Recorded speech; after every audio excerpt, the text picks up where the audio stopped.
how to delete your background on PC. Now first of all, I'll right click this and you've got this option of personalize. I'll open this, and as you can see that currently this kind of picture is our background. You can see here.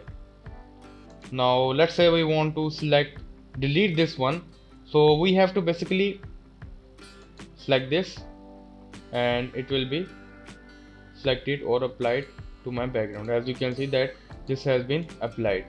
And if you don't want something like picture or color, you can basically select the color here on the background. So let's say if I want to select this green color, so green has been selected. So let's say I want slideshow picture, so we have basically deleted this background and added this one. So this is how to do all of this stuff. Thank you for watching. For more videos, please subscribe.